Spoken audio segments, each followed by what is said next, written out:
There we go. So we're on the record here. Hi, Michelle. Hi, Michelle. Yeah, how did you track us down, Michelle? If maybe just, in fact, you can join the seat if you want to join a seat, or you can just type something in the comments if you'd like. I'd love to know how you found us. Are you just cruising through Blab, or did you track us down through some other way? Anyways, my name is Ryan, and I'm here with Scott. Scott and I are both avid fans of making the most of ourselves and figuring out how to get the most of our lives, achieving our goals, and finishing the year strong, especially as we look towards the end of 2015. Scott is a big specialist in health and vitality, and we can speak to that in a little bit, Scott. And my specialty is definitely in mindsets and on things like confidence, making sure that we get the right psychology down to help us on our way towards achieving our goals. And this is our first Transformation Tribe talk. First of what I hope to be many, depending on how they go and what kind of value we're able to come up with and share. And this topic is pretty broad, obviously, how to boost your mind and body to finish the year strong. But it's really timely in the sense that we're almost into October. Last quarter of the year, if you will. The last 3 months soon upon us. And I guess one of the reasons we wanted to do this talk now was to set the stage for really moving with some strength and momentum into this final quarter to make sure that by the time we get to that December, end of December time, the end of the year time, that we are able to look back and we're super happy and proud of what we're able to get done, what we're able to accomplish, what kind of transformations we were able to make happen over the course of the year. And so we have 3 months left to make some of those changes happen. And we want to reconnect to some of the tools and strategies and just general ideas that will serve us as we go forward, as we jump into October, which is soon upon us, believe it or not. What do you think about that, Scott? In that? Sounds great. You know, Ryan, I would probably unplug the mic because there's some. It's not picking up the quieter. Okay. We'll unplug the mic then. I did have a mic here, so I'm going to unplug it. How's that sound? A little better, yeah. That sounds better, okay. Michelle just said she was just checking it out and scrolling through. I get it. Well, thanks for stopping by. And Michelle, this is just one of our first ones that we're doing. Scott and I have been working together for a long time on all kinds of different stuff. And we thought we'd check out this new platform, Blab. We've each been checking out other Blabs as viewers and so forth, but we thought we'd throw our own together because we've got things that we want to talk about and things that we talk about all the time together, and definitely thought it'd be worth using this new platform to see how it works. So happy to hear any of your questions, any of your thoughts. Join us if you want as well. Yeah, feel free to jump in anytime. And we love some other speakers as well. So Scott, what were you going to say? Sorry about the interrupt with my mic. What were you going to add on in terms of this general topic of boosting your mind and body to finish the year strong? And what's your priority for the moment? Yeah, I think there's an endless number of things you could do to improve your health and mind and body, but just thinking about the person you would like to be. Like I think you spoke about it yesterday on your Blab with Tillman about embodiment and really taking that in as your identity. You know, I think that's like key to if you want to create change, is like visualize that person that you want to be and just become it, embody it, and live as though you are that person. Absolutely. I think that's really key. Then I think it's also important to remember that, a lot of times we like to separate these things like mind, body, and spirit. And if we recognize those things are all really the same, we can separate them for easier understanding them. But realizing that anything you do for your psychology affects your physiology, and everything you do for your physiology, like what you eat, how you exercise, affects your psychology as well. So it's all interrelated, interconnected. So let's talk about your area of expertise, and you have many areas of expertise, but one of the things that you are most knowledgeable about, which is massively relevant to our individual efforts to achieve our goals, is health and vitality. Whether that means more energy, whether it means more less pain, whatever health means to each person.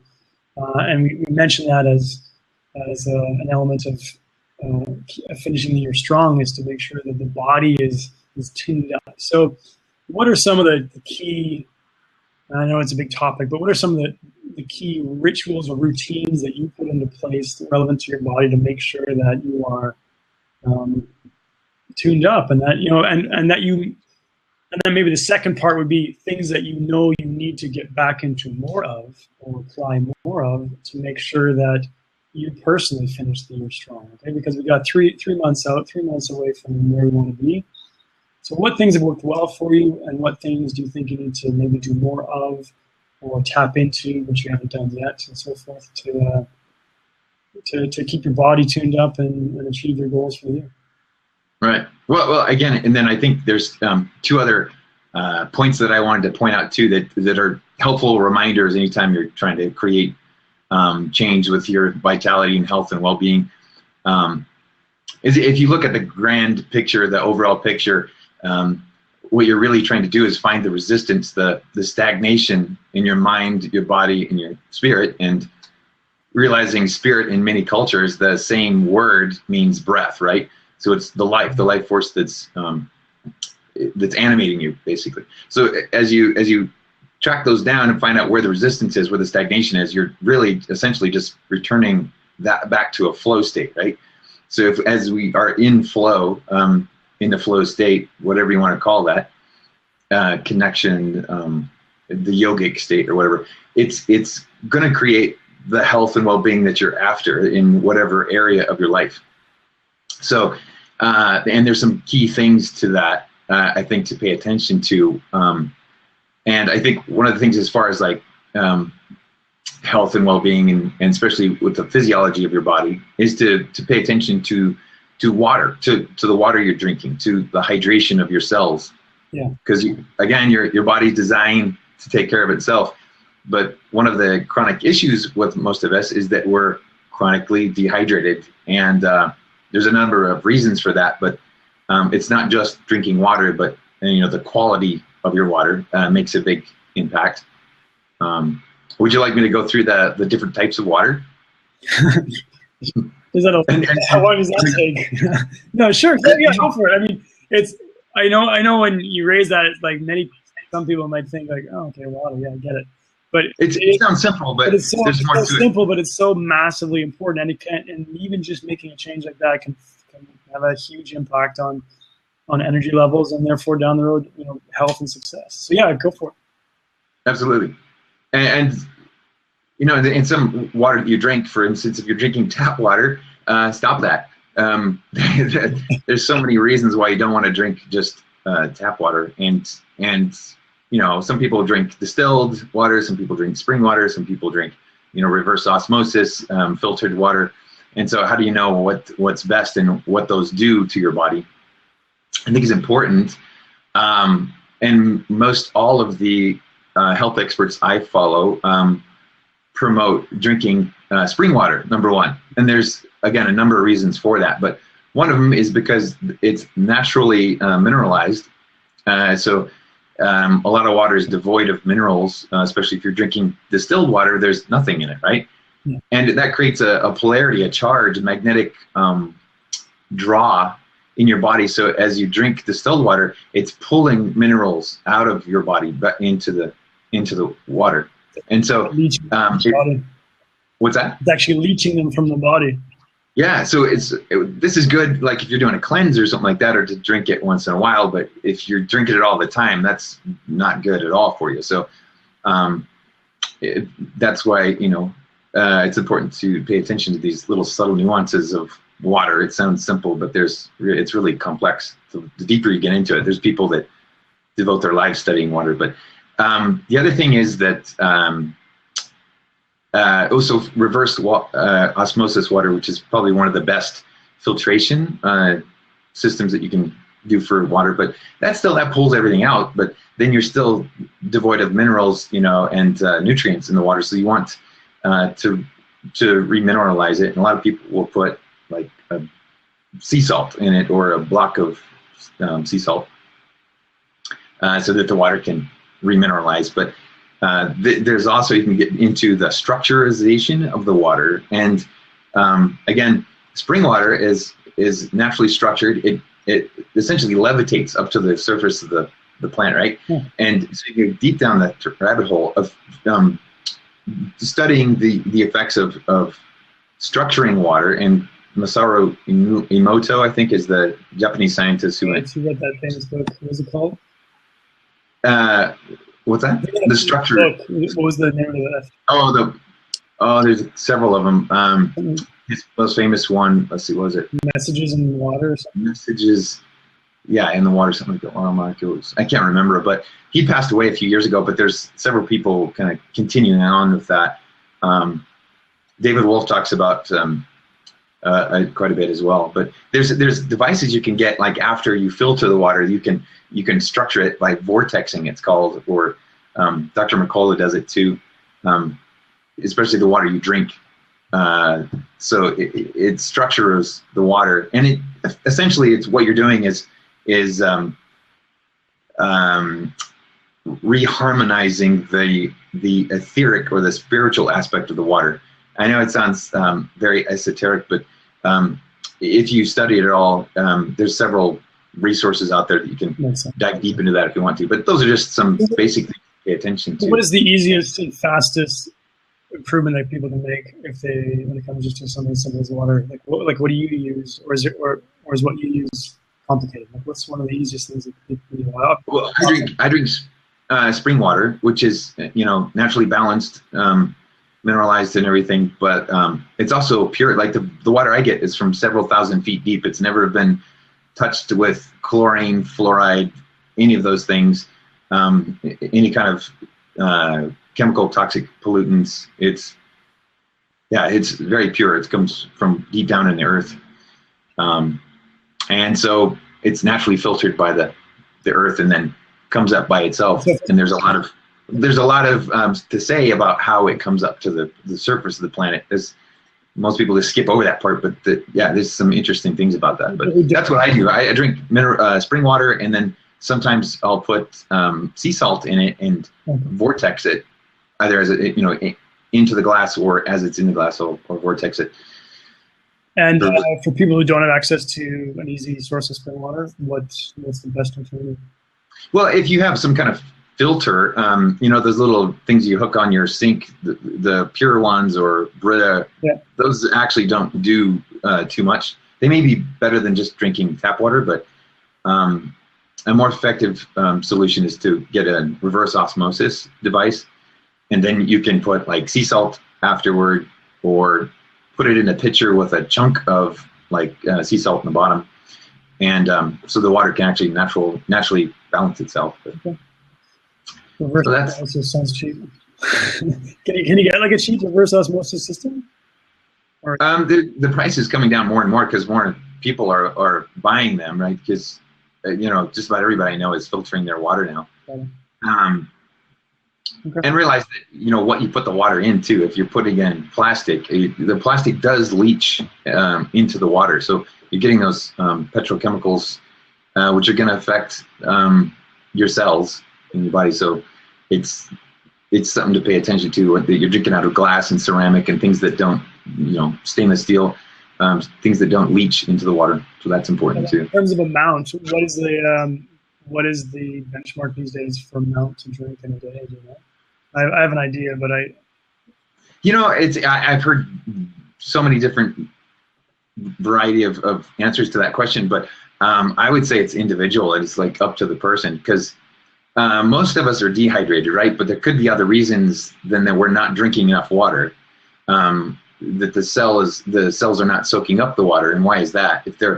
For instance, if you're just drinking water and you're not taking enough electrolytes in your food that you eat, then your cells aren't going to soak that in, and you're actually going to just pull more minerals out, and then it's going to cause kind of a just flushing through your system and pulling stuff out, which you got it. Yeah.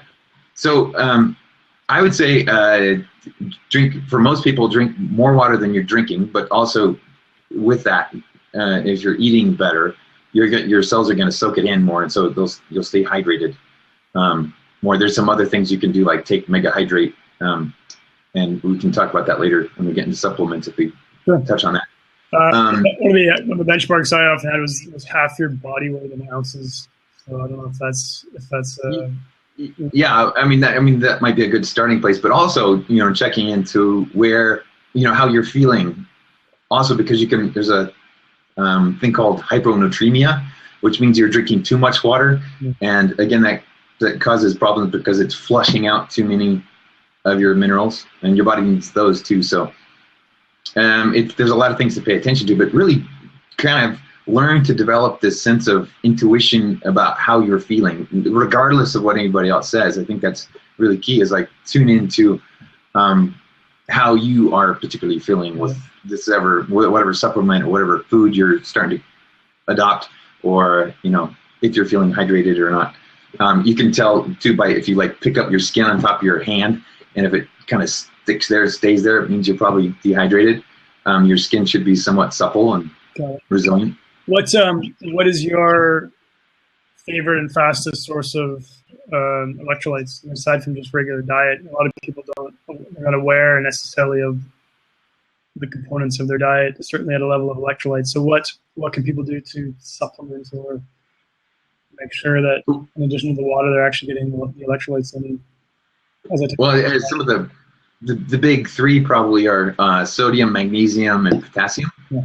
And there's people think, sodium. Well, I don't know if it's probably changing, but it used to be that people were eating table salt right on everything, just the iodized salt, which is almost devoid of nutrients, and the way the body processes it, it's not very good for you. So yeah, you don't want to eat table salt. You want to eat sea salt or Himalayan pink salt.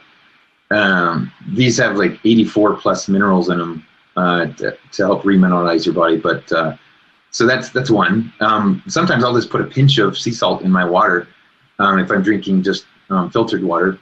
Again, spring water is even better. But another thing is potassium, and one of the highest natural sources. Green leafy vegetables are one, but as far as a drink, you can drink coconut water, and it's really loaded with potassium. And it's the type of potassium that's bioavailable, because there's a lot of cofactors that happen too. Rather than just popping a pill, you want to think about that too. And those cofactors that go along with the natural source of the mineral or vitamin helps your body digest and use them. So that's another thing to pay attention to. But and then the third one is magnesium, and almost everyone is really deficient in magnesium.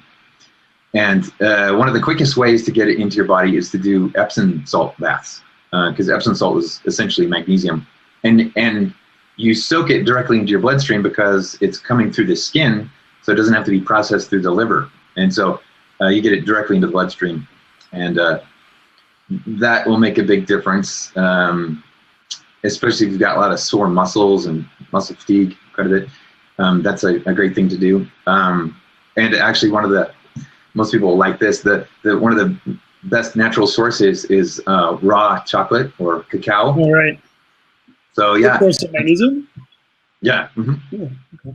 And so you can eat more raw chocolate. And when I'm not talking about Hershey's or any of that crap, I'm talking about the good quality. You don't want to get at least 70% cacao, that kind of thing. Raw is the best. So if you can get raw cacao powder, I put it in my morning drink sometimes, and you can put it in smoothies and things like that. That's a really high source.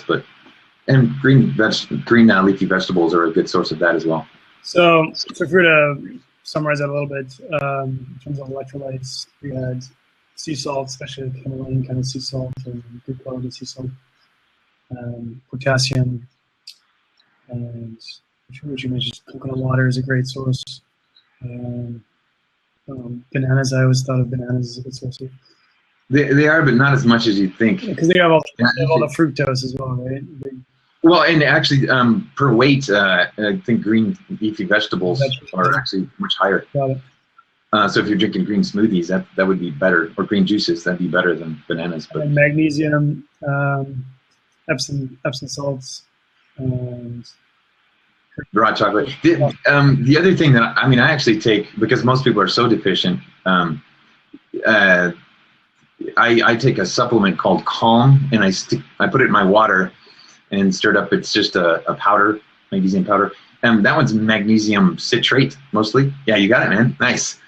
And yeah. So magnesium citrate is really a good one. The one you want to avoid is magnesium stearate. That one you don't want. But and then it's also good for cognition. So if you're having like issues with memory, or the brain's just not synapsing, firing like it should, a lot of that could be due to magnesium deficiency.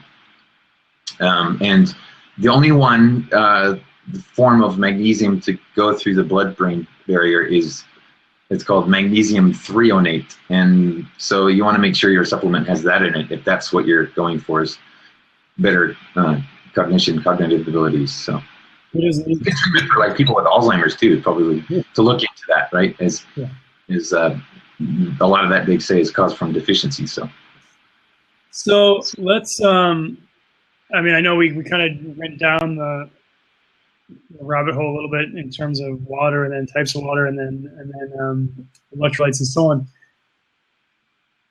But I think it's actually a really, really good starting place for what is a very broad topic, which we're raising in terms of how to have a strong body and strong mind, which we'll get to in a moment as well. But for people that are looking to make big shifts in an easy way, I think actually what we're discussing is a great starting point, because for so many people they're not even aware of how much they're drinking, or they're not even drinking water. They're drinking junk.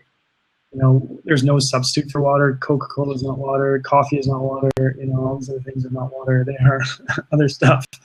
So just staying hydrated, staying fueled up with the most basic but most precious natural resource that exists in terms of maintaining and boosting our health, which is water. And then, as you say, being aware that there are different kinds of water and getting the right kind, and then being aware of what you need to supplement with that water in terms of electrolytes. So I think too, it's important to, like, when you first think about changing your diet or whatever, people are like, I don't want to give up this or that, and if you're just always talking about, you got to eliminate that, you got to get rid of this, and people are resistant, that builds more resistance, right? Again, back to the original point of all this. But so if you think replacement instead of getting rid of, you're replacing it with something. Say you're a big soda drinker, you're adopting this identity of being a healthy, strong, vital person.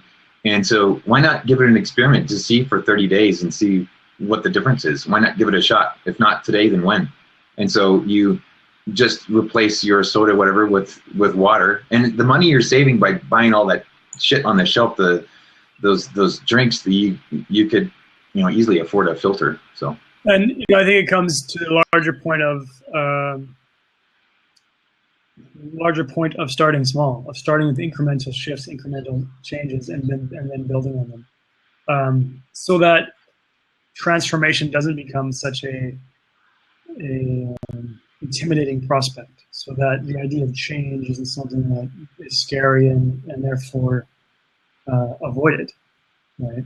I think we can all start, and it doesn't have to be water, there's other things that we can do as well, obviously, where we can really start to find easy entry points to start making big changes. But this is definitely one of them. One of the things that I do actually is do sometimes and need to redo, because I also sometimes lose track of my hydration, is I have a goal in mind of how much I want to drink. So I have a container, which is like a 32-ounce container, and I'll decide, okay, you know what, I want to drink 3 of these a day or whatever my figure is. And it helps me keep track and helps me stay hydrated by making sure, okay, this is the water I'm going to be drinking. But I haven't been doing as much supplementing as you were talking about, which definitely I can and should. It's something as easy as sea salt, as you say. So, I think, like you said, that's a good point. Just having it accessible too. Say if you're going to work, instead of just going to the soda machine or whatever, you just, I mean, I've always got a glass of water nearby, or you know, some kind of thermos or something full of water. So let's shift away from that. You know, we could explain. Yeah, I mean, it's deep topic. It sounds simple, but it's really a complex topic. But yeah, it's you know, people are often looking for magical solutions to health and fitness and body issues, and sometimes you just have to start at the basics. Sometimes the basics are key. That's kind of where we started. Beyond water and hydration and electrolytes, when you think of entry points for making change with regards to energy in your body, what other things come to mind? What other Well, I mean, of course, you have to address diet, right? Nutrition is key to health, and it's foundational. I mean, what you eat, you are what you eat. It's your cells are made up of that. And I used to think when I was younger, like a kid, the food I ate would just go through the intestines, through the stomach, and then out, right? I didn't realize that my body was making itself from those things that I was taking in. So many people still don't get that. Yeah, if you think about that, like whatever you're eating is what your cells are going to be made out of. So you develop more awareness, more conscious awareness of that, of what you're putting in. Is this really what I want to make myself out of? So diet is key. And there's so many diets out there, and I don't think there is one type that fits everyone. I mean, there's the blood type diet, the Vedic or the Vedic type diet. There's a name for it. It's off the top of my head. Ayurvedic. They're all probably good, but not one diet fits everyone. So I would suggest experiment. But some of the newest research on health and well-being as far as diet comes is there's discussing a lot about color and how important color is. I went to the Longevity Now conference last April, and David Wolf and many of the others were talking about how the color pigment itself, so what makes it the color, is where a lot of the health benefits come from. Yeah. And so what you want to do is to create the biggest, broadest range of colors you can. And this is from natural sources of food, of course. Avoid the boxed processed stuff. But you have different colored fast food. You don't want neon orange in your diet, right? That color is not important, but the natural color range, is key to get in your diet. And the reason, another one of the reasons, is because each one of those is an antioxidant, and so you're taking that full spectrum. And so that your body can balance itself out and heal itself, because the antioxidants are fighting the free radicals that are caused by natural processes in the body and stimulated more from environmental pollutants, right? But that's what a lot of what causes aging and disease and all that. And so if you are taking in a wide range of antioxidants, then this is going to help combat those and bring your body back to its natural balance. Got it. And another thing that is really important to pay attention to, and people thought, your gut, it's just basically there to digest food, right? But it's pretty fascinating how important the gut health, and they call it microbiome, various names for it, but it's responsible for so many things. So your immune system starts primarily in your gut. So if you want to stay healthy, that's important to pay attention to. Your gut actually sends more messages to your brain than your brain sends to your gut. Same with the heart. So we always think the brain was running everything, but it's not. It's it's an interconnected. Everything's playing its part, but the gut and the heart are super key to that. And so this state of the gut, the health of the gut, can affect your thinking, your moods, your immune system, all that. So, and what do you want there? You want another thing that's kind of surprising about it is that you have more DNA from the bacteria in your gut than you do your own DNA. So you're made up of the stuff you eat. Basically, it's running the show. The bacteria, the viruses, there's positive viruses that keep you alive too. But the fungi in your gut as well. So all that's created by the food you eat and by the toxins, the environment that you're in. The environment is key, and so the environment of your gut, you can improve that by taking probiotics, and not out of a bottle. You'd be better off getting it from fermented foods. So like kimchi, kefir, those type of things are going to have much more of the bacteria that you want, the positive bacteria that helps break down the foods and keep you in this calm, peaceful, healthy state, mentally, emotionally, and all that. So the probiotics, and the probiotics that are like in the bottle on a shelf. There's probiotics that need refrigeration, and then there's obviously the foods you mentioned. So, but they're limited. Those in the bottle are usually not a huge variety, and so you want more variety of the positive type. And the way to get that, like 1 spoonful of kimchi or fermented kraut, for example, has as much probiotics as a whole bottle of probiotics. So plus it's less expensive, it's more bioavailable, all that. Eat fermented kraut every day. That just sounds awesome. I actually eat a tablespoon every day. I like it. Well, there you go. and nowadays it's easier too, because you go to the store, you can find the jars or some of them in these bags. You can get all kinds of flavors. One of them tastes just like pickles. So if you like pickles, this one tastes just like eating dill pickles. So that's cool. Yeah. So water, probiotics, bunch of colorful foods. So getting your microbiome, your gut health in shape is important. And then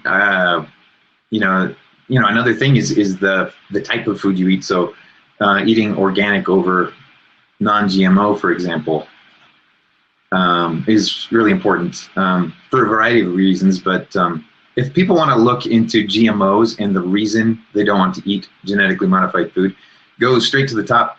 Best source of information for that is a guy named Jeffrey Smith. He's been talking about it, warning people about it for over 20 years. Super intelligent guy. He's able to talk about the subject inside and out and give you all the resources and Jeffrey with a research J studies. or a G? What's that? Jeffrey with a J or a G? And do you know his website by chance? His website is responsibletechnology.org. Okay. And then another one is, he's got multiple ones. Another major one is seedsofdeception.com. Okay. He's got like 3 or 4 documentaries out there as well. Like I said, he's been doing this a long time. But, a lot of people say, try to, of course he's being attacked because the food industry is so huge, especially companies like Monsanto or whatnot. He's like target number 1. So of course they're going to try to dismiss him and, attack his character. But if you look at his research and, listen to him speak, this guy knows his shit. He's like all over it as far as being able to talk about the science behind it, why you don't want to eat it, why it's being suppressed, how it's being suppressed, as far as the information about it. But just knowing that 26, 27 countries have banned them altogether, kind of raises your awareness, like maybe we're not being told everything we need to know about these things. Is it true, many people are confused on this, does organic necessarily mean non-GMO? Is that part and parcel? Yes. Yes, they can't be GMO. Plus, another reason why they created GMO is, one of the reasons is so that they can sell more Roundup, basically. So a lot of these products are Roundup ready. And so if you eat GMO or you eat non-GMO, but it's not organic, it could be still sprayed with Roundup, which is called glyphosate. This is, the World Health Organization just came out and admitted that this is a probable carcinogenic. So it causes all kinds of issues. You can have food that is non-GMO, but it's not organic. So it's important to understand that, which is basically why organic is the way to go. Because if it's organic, it's both non-GMO and it hasn't been sprayed with Roundup and crap like that as you. Yeah, and I mean, definitely, if you get a food that's certified non-GMO and but it's not organic, that's still better than buying genetically modified food, for sure. Because especially when you get like into the epigenetic effects, and if you want to look at that, look up Dr. Bruce Lipton, and that's pretty fascinating. Like, it's, you know, the food, again, going back to we are what we eat. The food that we eat actually has information that's feeding to the cells. So the cells are picking up that information and then expressing in whatever way. So if we have bad genetic code for some reason, then those genes don't necessarily have to be expressed, but the food we ate can trigger those. So it's important what information you're feeding the cells by the food that you're taking in. Got it. So, I mean, these are all, and this is all great. I mean, these are all tangible and easy entry points for making big shifts in terms of body. So we had water, we had electrolytes, we had color of your food, basically diversity of diet, natural color, natural food, that is. Another one, Ryan, is to pay attention to is eating healthy fats. Most people are trying to eliminate fat, right? But our body can actually fuel itself on fat rather than glucose, rather than just sugar. So there's a lot of research being done on this as well. So you can look into that. But eating healthy fat helps the brain, the cognition, and all of that as well. So a lot of these issues like Alzheimer's and attention deficit issues can be, some of them may be contributed towards the lack of healthy fat, because it's basically food for your brain. But the things to look in for that are like avocados are excellent source of the healthy fats. Coconut, so eat more of that, take more of that in. Coconut oil, and things like organic eggs. There's so many of them, but yeah, look more into that. I myself drink bulletproof coffee, which I don't know if you've heard about that, but you stick grass-fed butter and coconut oil into your coffee in the morning, and that helps fuel your brain. It also, if you're looking to lose weight, actually eating more fat will help satiate you, so you don't crave food as much. But also, your body starts to train itself; it fuels itself more off of the fat rather than off of sugars. So, which is what you want. I mean, a lot of the fat that we eat, and a lot of people think, oh, if you eat fat, it turns into fat, and that's not true. It's the sugar basically is stored as fat in the body. So you want to get away from the sugars. Thanks for that, Scott. That's awesome. We got a couple people that joined us as well. My section, my dad, Neil, is here, and Lane Watson is here as well. If either one of you want to hop on a seat, you're most welcome to, or you can just listen in, or drop a comment if you want your question. Scott and I are, we're looking at basically some very tangible entry points for making small little shifts, which could lead to big shifts, essentially, as we get into the last quarter of the year here. So, October is upon us. We got 3 months until the end of the year. We all want to, I'm making an assumption, but most people want to achieve goals and improve their lives and make progress towards, bigger things in their life. And it's always nice to take stock at the end of the year and be able to look back and feel like we have grown and learned and succeeded at certain things. So as we come up to the fourth quarter here of the year, we thought it would be timely to start to look at some of the major things that we can focus on in terms of mind and body to make sure that we're well set up for success. So if you just joined us, Scott's been talking about some of the body things and some of the fundamental things that can be done to improve health, improve energy and vitality. We talked about water and electrolytes and food and fats and GMO stuff versus organic and so on. So that's kind of where we're at. And the goal here is to find some really easy entry points to make some changes. What else comes to mind, Scott? And maybe discuss a little bit about the things that you are still doing as part of your healthy ritual and routine versus things that you think you should do. And you can hold that thought for a sec, because I'm just going to add Lane in here, and we'll say hello to Lane. Hi, Lane. How's it going? Hi, how are you guys doing? Hi, Lane. Is my mic okay? Yeah, you're great. Okay. Perfect. I jumped in because, transformation. I'm all about that. What little I do myself. Be kind to yourself. One of the things that I've been dealing with, I have an enormous bad habit. I smoke, and it's something I've been trying to, take care of for a long time. And I look into mindset type articles and books and habit forming and breaking habits and things like that. And the thing about being a smoker, which you hear all the time, is you're basically constantly being told that you don't have the willpower, and I don't agree with that to an extent. But I was wondering, two things. It's been impacting me moving forward in my business, and my business is creativity. Entrepreneurship. That's what I studied in grad school, was the science of creativity and bringing that out in entrepreneurs. And I do know by putting a toxic chemical in my mind, my bloodstream, it's affecting my mind, my focus, my everything. Do you have any suggestions, either one of you, to do simpler? You're pointing. You're pointing the wrong way. Oh, okay, that way. Okay, the simpler. No, I was pointing at Ryan. Yeah, I think a great resource is looking into hypnosis, which Ryan does that, and he's had success with. I tried that. Did you? Well, and keep in mind, Lane, that just like anything, the person you go see, the person you go through the process with. You may not click with them for whatever reason. So if you lump everyone into the same group saying, oh, hypnosis doesn't work because it didn't work for me that one time.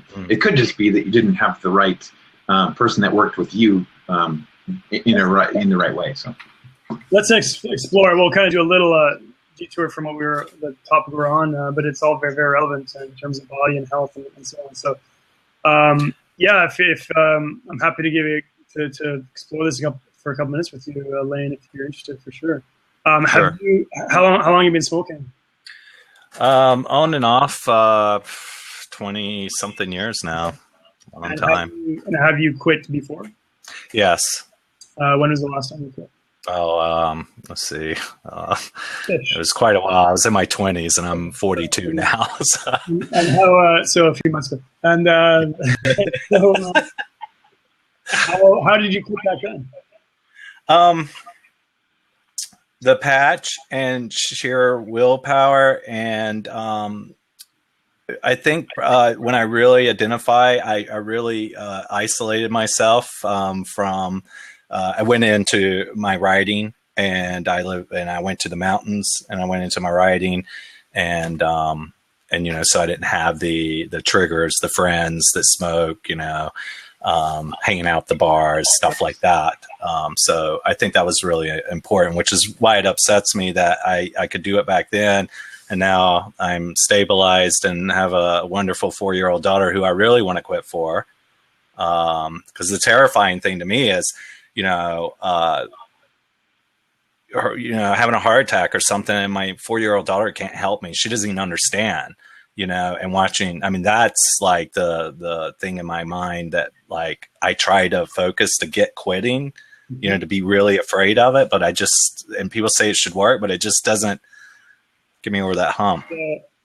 That's awesome that you've identified that. And we'll come back to that in a sec. But let's stick with the past one. When you quit years ago, what was your motivation then? It's still my motivation now. I don't like the smell. I don't want to, I want to be, smell good was, when you're dealing with clients and, doing, in group environments, like presenting and things like that, not having to, break the focus of my attention on you, because now my mind's starting to go cigarette, which really bothers me, Sorry, we got to wrap up this session. I got to take this other call when really I got to have a cigarette. Yeah, exactly. I know my focus is not there. Got it. So, all right. So let's. How long did you quit back then? It was 5 years. And what triggered the relapse, as far as you remember? My father passing away, losing faith in existential crises. And what made you start to begin with, to go even further back? What made you start to with, as far as you remember? I grew up in the South, and I grew up on a tobacco farm. And so I was priming tobacco when I was 10 years old. And I don't know if you know, but that sticks to you when you're putting the leaves on yourself and you sweat. I think I was addicted to tobacco or nicotine before I even started, about 15. My family did it, Yeah, it became part of. It was just normal. Heck, it was part of the business. And this is a business which is making money for your family, and so it's obviously good to smoke. The more people smoke, the better, because that's more money for the business and more money for the family. Yeah. If you start to look at the association that you grew up with, that's interesting. Maybe not consciously, right? But here you are. The whole business you're in is you want people to smoke. Smoking means success. Yeah. So worth remembering. Well, maybe we're some of that, making some of that up, but you'll know on some level whether that resonates with you or not. It does. But you have this early exposure where smoking is essentially a positive thing, and then you have your family and peers or whoever was smoking, and so right from the start, you are sort of indoctrinated in this sense with this positive idea of what smoking represents. The good news is that you have the ability to quit the more you can, and whether it's the patch or not. Honestly, the patch. Here's what I'll say to begin with. The nicotine is a very real thing for sure, but people quit. Even people who have quit or smoked for 20 years and beyond have quit cold turkey like that with no patch, no other crap, and so forth. Okay, so nicotine is a real thing, but it's not such a real thing that it is going to prevent you, making it impossible for you or anyone else to quit just like that. Okay? Yeah. So that's something that you can hold on to and recognize as a reality, because that is a reality. The creators of the patch and the nicotine, this and that, and the Nicorette and all the rest, they would have you believe otherwise, because it's within their interest to make it make it really, really hard for you. And it is hard on the patch. It's nightmarish. And it's not to take away from that. I understand that. What's even harder though is to smoke around your 4-year-old daughter. What's even harder is to maybe lose clients and lose some of your income and livelihood because of the habit that brings you. What's even harder is the toxins that you're exposing yourself to continuously year upon year upon year. What's even harder, I imagine, is the consequences down the road for a habit that's not serving you and so forth, right? So hard is all relative, and the good news is that I think if you really are honest with yourself and you start to weigh those consequences and weigh those challenges, you'll find that it is much, much easier and much more empowering, much more exciting to have the thought of quitting. And so let's explore that a little bit. What have you tried?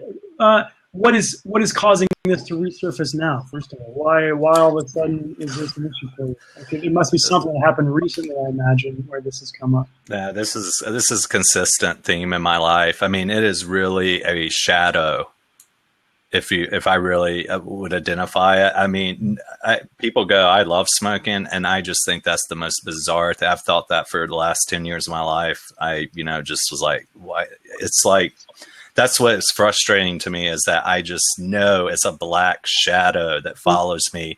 It's constantly, in my brain, when I smoke, when I don't smoke, I hate it. And it's like, it'd be one thing if it was just like, oh, well, I enjoy it. If I was tricking myself, oh, I enjoy it, but I don't. I never have.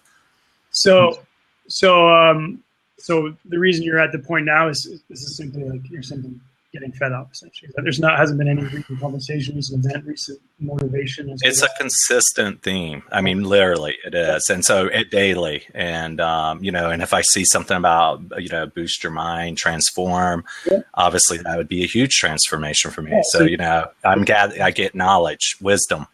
Yeah, I get it. Well, first of all, give yourself credit for being proactive and still looking and reaching out for those resources, and helping you stumble across this one to the extent that it can serve you.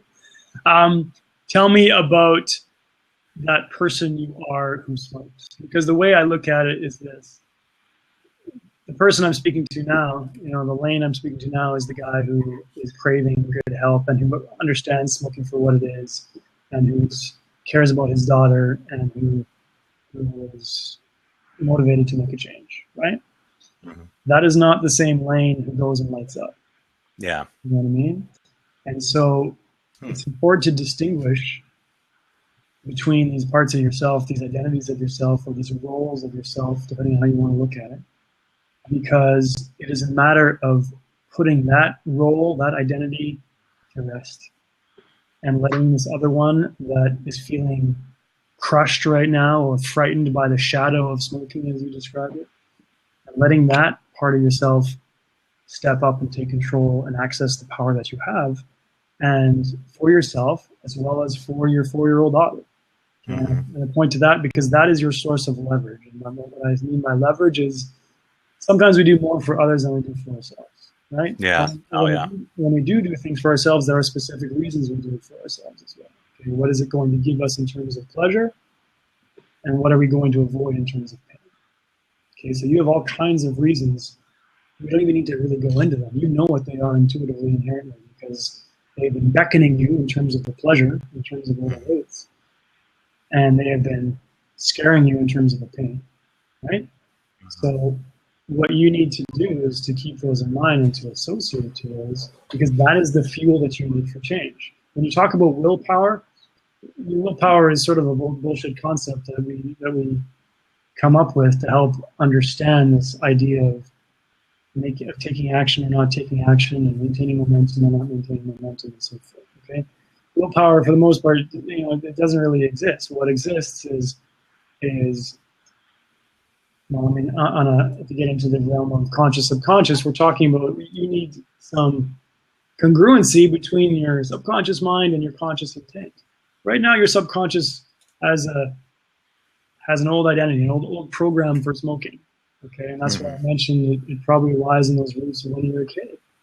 Yeah. So you have this idea and this identity, that crappy identity that we're going to associate to in a moment, of you as a smoker, that started when you were a kid. So you have a program of what smoking means. It doesn't consciously make sense to you because consciously you're aware of all your good reasons for why you should quit. But you have a subconscious program that has been running there all the time. And when there's a tug of war between your conscious intent and a subconscious program, guess who wins? Yeah. It's conscious all the time. And so when we talk about willpower or the lack of willpower, what we're really talking about is a disconnect between the two, between your conscious desire and your subconscious program, if you will. Okay, and so what we need to do is to identify and shift, reprogram at that level. And we can do that even just in a conversation. It doesn't have to be a big hypnotherapy session or whatever. We can lay the groundwork here to give you something to work with when you leave. Okay, but it's going to allow you to make that shift so that conscious intent can be more realistically put into place. Does that make sense a little bit? Yeah. Let me ask you a quick question. Yeah, please. I my background's in marketing, and I actually am helping a therapist, hypnotherapist. He works with non-smoking, has huge success at helping him get his. He's the one that did me, but I love the guy, but his voice just did not work. I was so conscious. Super conscious of what was going on, which is very normal. Yeah, and but I've been helping him with his marketing program for his hypnotherapy program that he wants to do, and he wants to do the stuff online, like where you sign up, he does the thing with you, and then he makes you a personalized tape that's specific to your stuff. Is that something that you do also?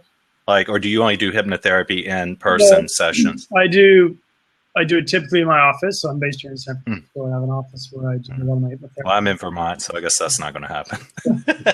But even though I'd love to be in San Francisco right now.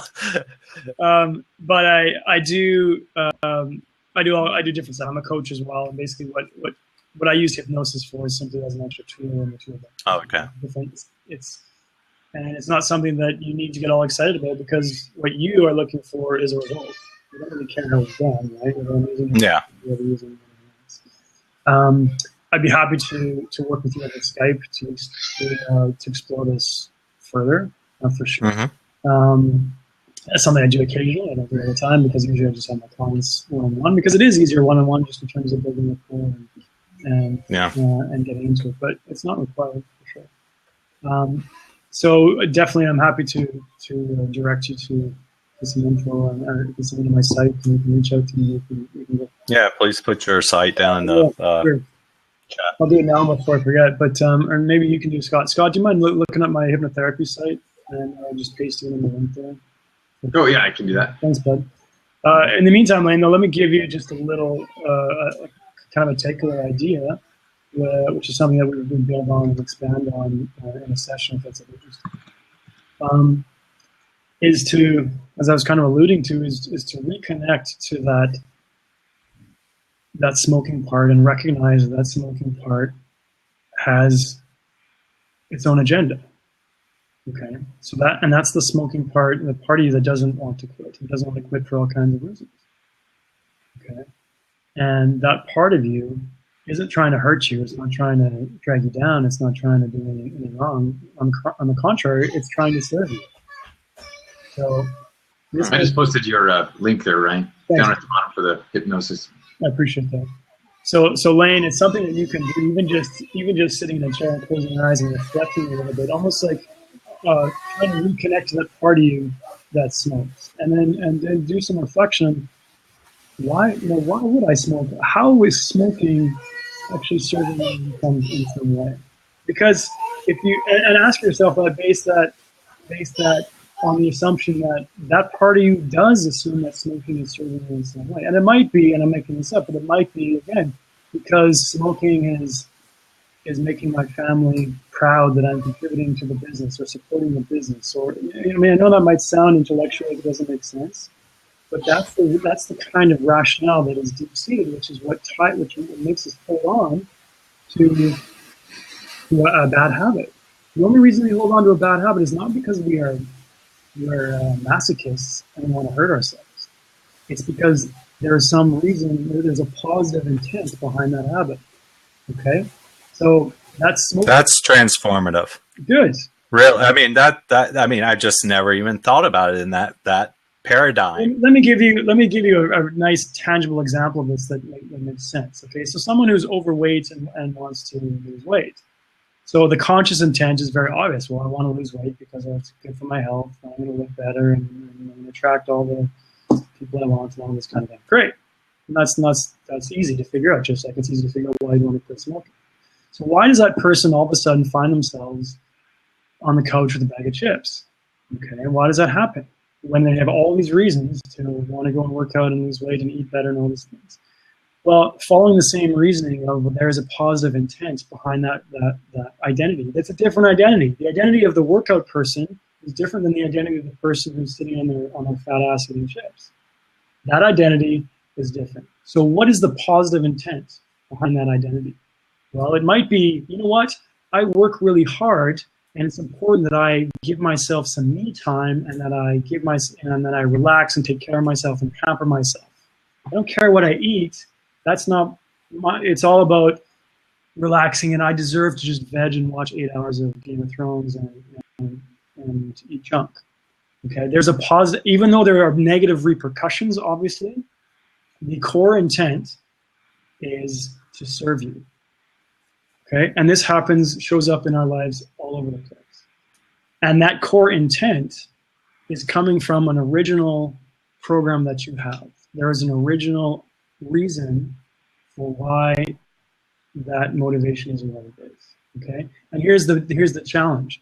Once you have this original motivation in place, whether it's to eat junk food and take care of yourself, whether it's to smoke because, you know, for whatever positive reasons you felt smoking gave you, once those programs are in place, they don't want to change. Your subconscious mind does not want to change the programming, because if it did, you would constantly have a different identity all the time, depending on whatever influences and exposure you had, right?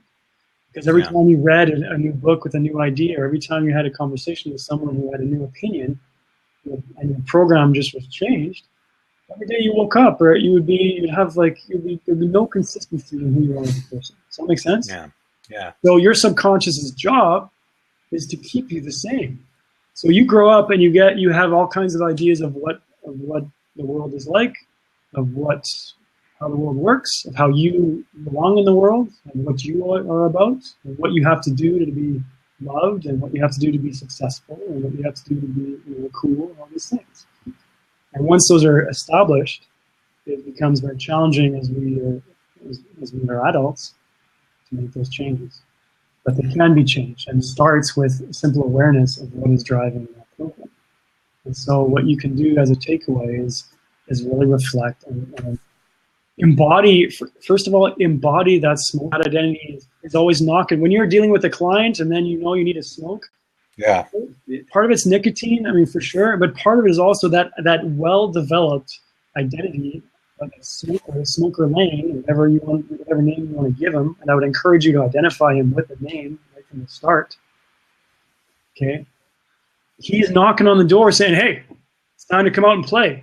Right? It's time to come out and play. It's my time. It's my time. It's my time. Enough for this other guy who's working. Enough for this other guy who's taking care of his 4-year-old daughter. It's my time. Yeah. Okay. And he is dominating you at times. You know, dominating you. Period. Yeah. And that's what the shadow is. I mean, you're basically subservient to this part of you that has a positive intent, but you are simply suffering from the consequences. Yeah. Okay, so that makes sense. Give it a name. Give him a name. Give him a name right now if you can think. What is the name of this Smoker Lane? Smoker Lane, sure. So almost ridiculous. And all right, so just really quickly, if I were to speak to you, Smoker Lane, okay, just play with this for a moment. So if you're Smoker Lane, tell me, Smoker Lane, what is it that why is smoking so important? For Lane, for Lane in general, you, Smoker Lane, why, what role do you play? I mean, you're making him smoke. Why are you making him smoke? Focus, creativity. You were supposed to be a fucking writer, dude. Smoking your cigarettes in Paris, writing poetry. Interesting. That's what you come to get up with that. The Smoking Lane, your job is to help him be focused and be creative so that he can become a better writer. Interesting. Okay. What else? Why? And so why is this important? It seems obvious that if that's his career, that's important to him. That's what you chose when you were, a young man. So tell me, Smoking Lane, what do you do? What do you do to make sure that you're able to do your job? Which is to help him make sure he smokes, so he stays focused on what are some of your tools that you are in your toolkit for making sure that he stays smoking? Cigarettes. Sure. How do you make sure that he? Are there things like do you distract him? Do you send certain thoughts his way? What do you do? I definitely distract him. Yeah. Okay. How do you do that? By pulling him away from his writing. Okay. And are there specific ways to do that? I'm not sure.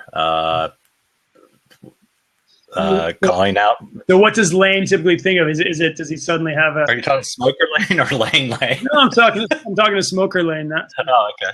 Okay. All right. So, what does, when Lane suddenly feels the need to smoke, does he imagine the smell? Does he see something? Does he imagine the feel of the cigarette in his fingers? What does he do? What do you convey to him so that he will have that little like reminder of what it's like to smoke and that it's time to smoke? Kick in the back of the head to get energized, get your energy up. Go get your energy so you can come back and really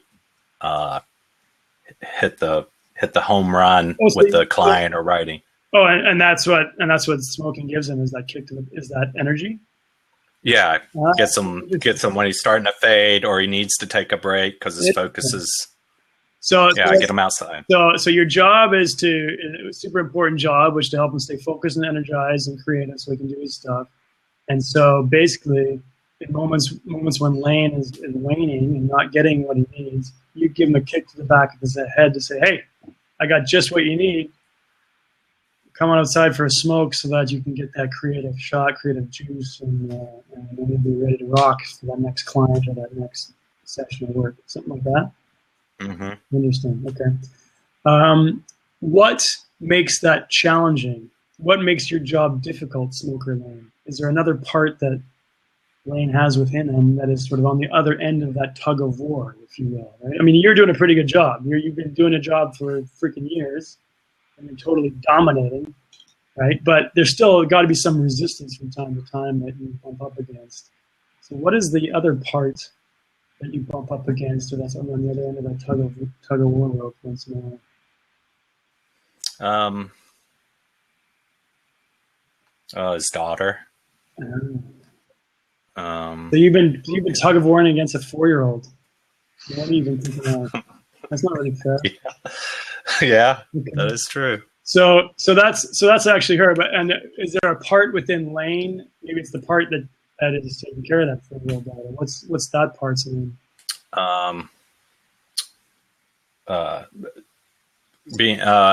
Being called out, knowing that I'm not really, Lane telling me that you don't give me focus when I have to go out with you every. And what part? Let me just get you to shift identity a little bit. All right. So Smoker, we're gonna come back to Smoker Lane. Let's do a little shift over to that identity on the other end of that rope. Okay. So just kind of like imagine shifting roles there. So now I'm going to be speaking to that part of Lane, that identity that Lane has that is all about taking care of his daughter and all about taking care of his health, and that's been getting yanked by Smoker Lane, who's on the other end of that rope. So what's your name? I know. What's what? What's your name? Just so we can give this identity a name. I know it's not Lane, but let's give this. Yeah. Is this Healthy Lane? Is it something? What is this? It's Shiny Lane. Shiny. I like that. That's awesome. So tell me, Shiny Lane, what's your job? What is your key role in Lane's life? You're here to serve him, to help him in some way. What is your main job?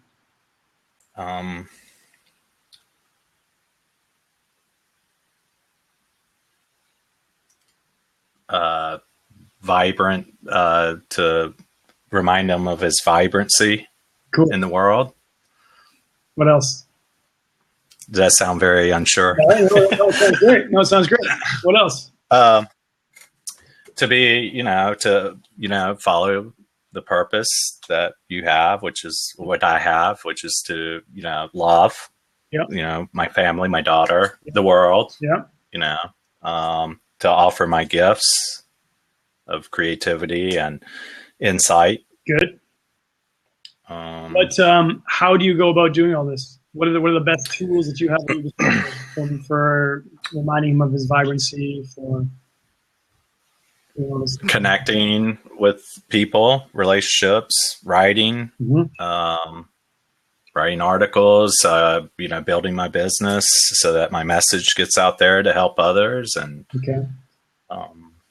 and so tell me about Smoker Lane. Is he helping you in this endeavor whatsoever?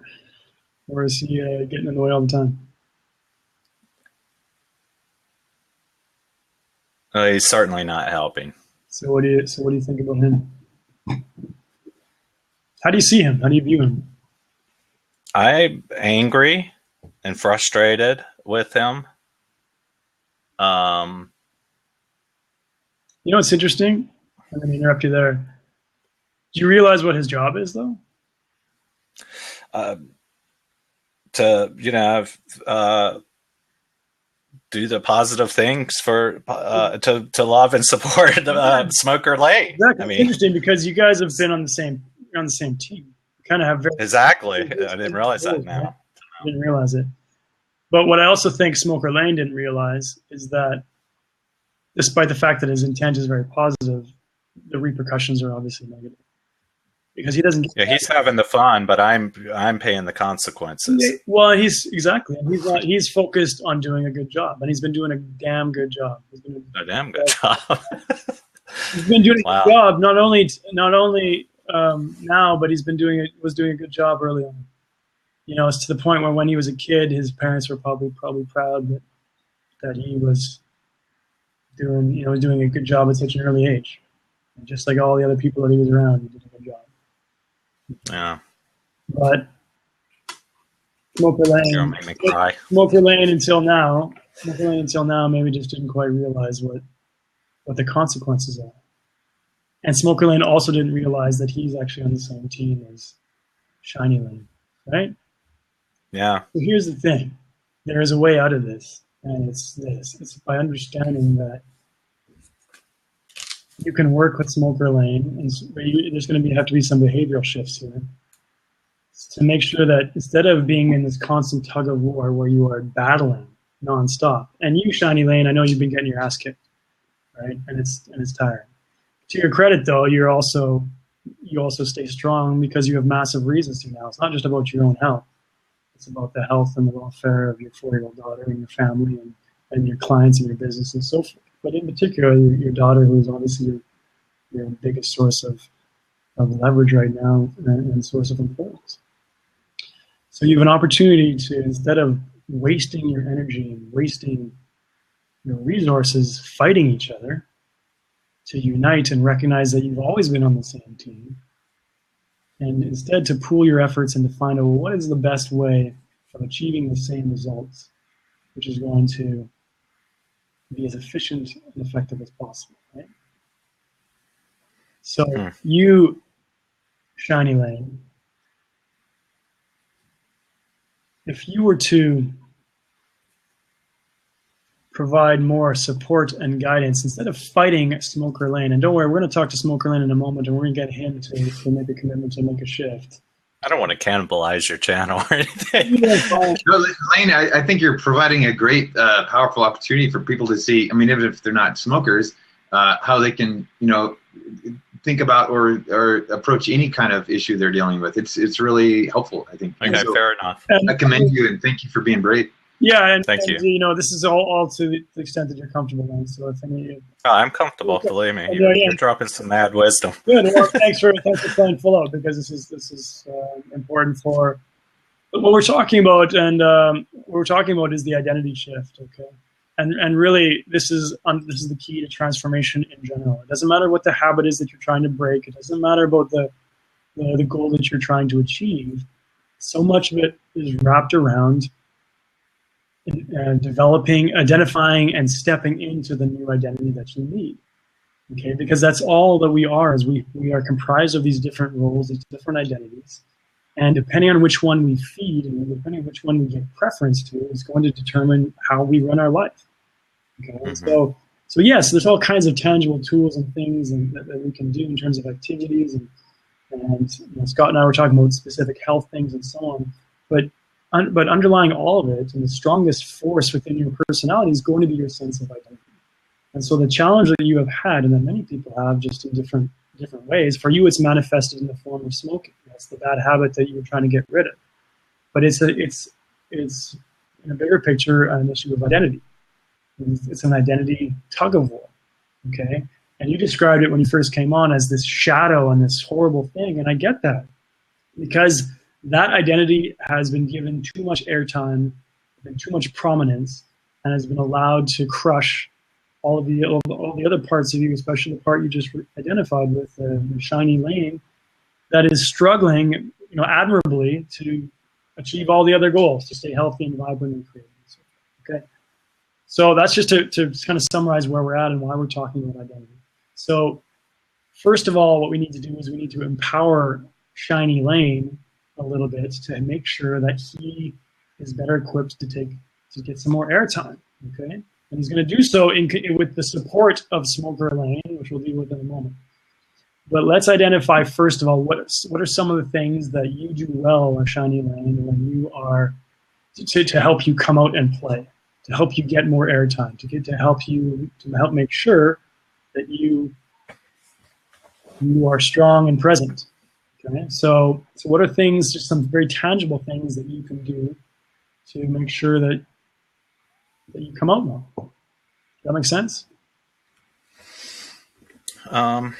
That are like my zone, like where I'm happy. Yeah. Or, okay. Well, Shiny Lane's about, go back to what Shiny Lane's about. Shiny Lane's about being creative, being you know what it is, you can feel it. Yeah. So what feeds that? Helping people, like engaging. I mean, just even outside of the business. Okay. I really thrive on that. I really enjoy that. There's my 4-year-old daughter. Writing. Those things are what, like, just really, when I'm in the zone on writing my poetry, which is for me, not for the outward world, but I mean, that is just me in my zone. And when you're in that zone, go ahead, trigger that zone right now. If you were to trigger that zone just in terms of your body, and I know you're just sitting there, and so you're limited in terms of what you can do, but just imagine if you're to embody, your Shiny Lane, and Shiny Lane's all about getting into that zone. Just recognize for a moment, what it's like to just embody that and feel that. I mean, really, just in terms of your breathing, in terms of how you carry yourself. I know you're just sitting there, but Shiny Lane has a certain physiology to his body that he is familiar with. Correct? Yeah, I hear you. Okay, so that's something you want to build up and you want to really connect to. Okay. Second of all, what did you say? Sorry, did you say like embody the? Absolutely. So you are right. There is just like we're talking about the roles and the identities. Well, it goes beyond just a mental construct. There's an actual physiology that goes with that identity. Yeah. Right. Okay. Like it does with my craving, but identify that with. Right. Well, there's a physiology that Smoker Lane has too, and we'll get to that later. But right now, there's a physiology. We're going to focus on the physiology of Shiny Lane, who knows how to get into the zone. Because what we want to do is to help Shiny Lane flip that switch in a more easy way, in a more powerful way, and in a more frequent way, where you can just access. So you can go into Shiny Lane mode, boom, like this. Okay?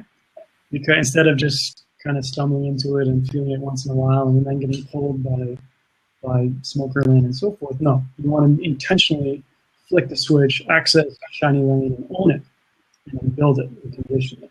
Okay? So it starts with your body. It starts with understanding how to carry yourself, who you are, and how you physically move and breathe when you are in that mode. Because you just talked about being in the zone. Is that what you said, in the zone? Right? Yeah. Exactly. So break the flow. Exactly. The zone, the flow. Absolutely great words, and intuitively and inherently what that means. Next thing is, what do you focus on when you're Shiny Lane? What do you focus on in terms of like where's your focus? How does that keep you in the zone?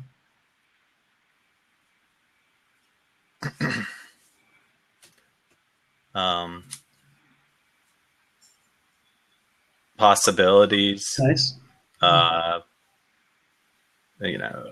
Innovation, personal innovation, business innovation. What are you capable of as Shiny Lane? I mean, remarkable things. I really believe that. And you know this because Shiny Lane has been out there kicking ass in all kinds of ways, I'm sure, over the years. I know I've touched people's lives. I've had them come back and say so. Yeah. Right. So I matter. Hell yeah, that's right. So you can focus on possibilities, you can focus on your successes, and that's reinforced by your past experience.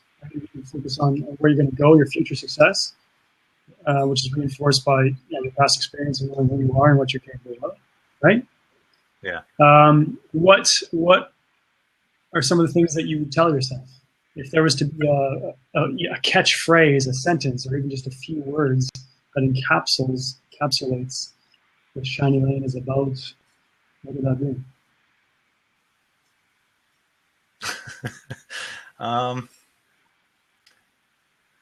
Well, I just recently took a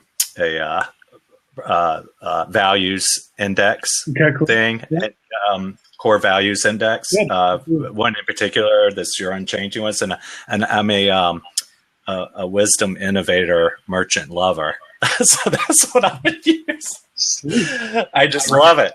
So that, and it does embody who I am. I mean, or it is who I am. Good. Like if it resonates with you, then own it, right? Oh, I own it. Yeah. And so you might want to put an I am in front of that, right? I am a wisdom. Yeah. So what was it? I am a wisdom innovator, merchant lover. Yeah, that's what else do you need, right? That's awesome. Yeah. So here's the thing, Shiny Lane. Shiny Lane is about Shiny Lane has a certain physiology, a certain body, a certain carries himself in a certain way, right? Mm-hmm.